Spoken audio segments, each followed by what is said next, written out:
Hello అండి. నమస్తే. Welcome back to our channel beauty బుజ్జి.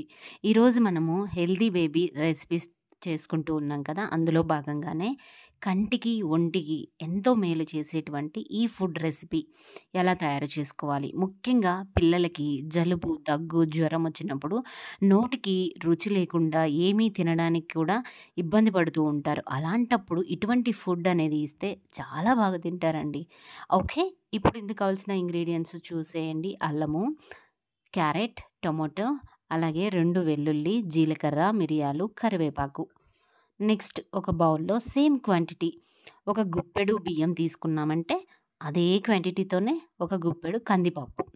ఇప్పుడు మనము ఒక మిక్సీ జార్ తీసుకొని అందులో కట్ చేసి పెట్టుకున్నటువంటి క్యారెట్ ముక్కలు, టొమాటో ముక్కలు, ఇంకా మనం ఇందుకు తీసుకున్నటువంటి అన్ని ఇంగ్రీడియెంట్స్ కూడా ఇందులోనే వేసుకొని పేస్ట్ ఫామ్‌లో చేసుకోవాలి. ఓకే అండి. మీరు ప్రాసెస్ ఎలా చేస్తున్నాను అనేది గమనించండి. నేనైతే ఇప్పుడు ఈ రెసిపీ పిల్లలకి చేసి ఇవ్వడం వల్ల కలిగే బెనిఫిట్స్ ఏమిటి అనేది ఎక్స్‌ప్లెయిన్ చేస్తాను.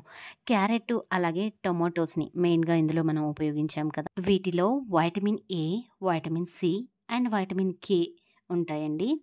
క్యారెట్‌లో మంచి ఫైబర్ అనేది ఉండి పిల్లలకు మంచి డైజెషన్ అనేది కూడా ఉంటుంది. పిల్లల్లో మంచి విజన్ అలాగే ఇమ్యూనిటీ పవర్ అనేది ఇస్తుందండి. నెక్స్ట్ బోన్ డెవలప్‌మెంట్ అనేది చాలా బాగుంటుంది. ఎందుకంటే ఇందులో వైటమిన్ కే అనేది ఉండడం వల్ల బ్లడ్ క్లాటింగ్ అనేది అవ్వకుండా కూడా చూసుకుంటుంది. నెక్స్ట్ ఇందులో మనం టొమాటోస్‌ని యాడ్ చేసాం కాబట్టి ఐరన్ అబ్జార్ప్షన్ అనేది మంచిగా జరుగుతుంది. అంతేకాకుండా డైజెస్టివ్ సిస్టమ్ అనేది చాలా బాగా వర్క్ అవుతుంది.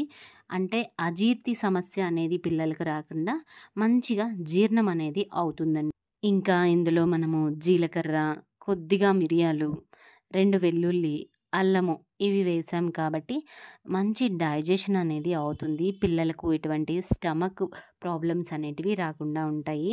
అంటే పొట్ట ఉబ్బరంగా ఉండడము, పిల్లలు ఏడుస్తూ ఉంటారు కదా! అలాంటి సమస్యలు రాకుండా ఎంతో హెల్తీగా ఉంటారండి. ఇప్పుడు చూసారు కదా ప్రాసెస్‌ని. ఇందులో మనం వడియం యాడ్ చేసాము. మంచి సువాసన వస్తుంది. జీర్ణం కూడా పిల్లలకు బాగా అవుతుంది అని పెద్దవాళ్ళు చెప్తూ ఉంటారు వడియం వేయడం వల్ల.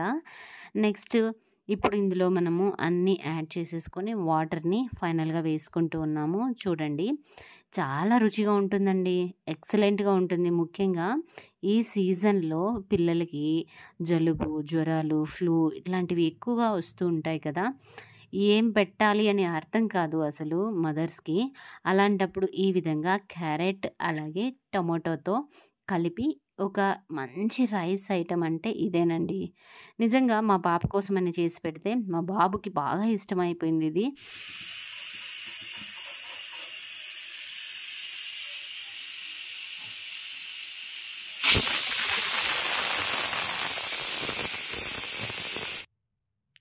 ఇప్పుడు నేను ఒక 3 విజిల్ వచ్చిన తర్వాత గ్యాస్‌ని ఆఫ్ చేసేసి ప్రెషర్ అంతా పోయిన తర్వాత కుక్కర్‌కి ఓపెన్ చేస్తే మనకు ఈ విధంగా తయారయ్యి ఉంటదండి. మీరు కావాలనుకుంటే కొద్దిగా పసుపు వేసుకోవచ్చు. కానీ నేనైతే వేయలేదు. ఎందుకంటే క్యారెట్ అలాగే టొమాటో కలర్ మంచిగా ఉంటది అనేసి అలాగే ఉంచేసాను. మంచి సువాసన వస్తుందండి. ఇందులో మనము వడియం కూడా వేసాం కాబట్టి ఇంకా టేస్ట్ అనేది చాలా బావుంటది. కమ్మగా పిల్లలు తినడానికైతే బాగుంటది. ఆల్రెడీ మెత్తగా అయిందండి. కొంతమంది పిల్లలు కొంచెం మెదిపినా తినేస్తారు. మరికొంతమంది పిల్లలు మరీ మెత్తగా కావాలని ఉంటారు గదా! మీ పిల్లలు ఏ విధంగా తింటారో దాన్ని బట్టి మీరు తినిపించండి. మా పాపకైతే ఇప్పుడు 19 మంత్స్ అండి. సో, ఈ కన్సిస్టెన్సీ అయితే తింటది. అందుకే నేను జస్ట్ పప్పు గుత్తితో అలా మెదిపి ప్లేట్‌లో వేశానండి.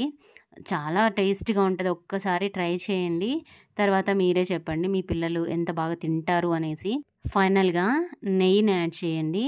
ఎప్పుడైనా సరే పిల్లలకి మనం ఫుడ్ పెట్టేటప్పుడు కాస్త ఇంటి నెయ్యి వేసి తినిపించండి. ఆరోగ్యానికి ఎంతో మంచిది. ఇది అండి ఈరోజుటి వీడియో. మరొక వీడియోలో కలుద్దాం. బాయ్.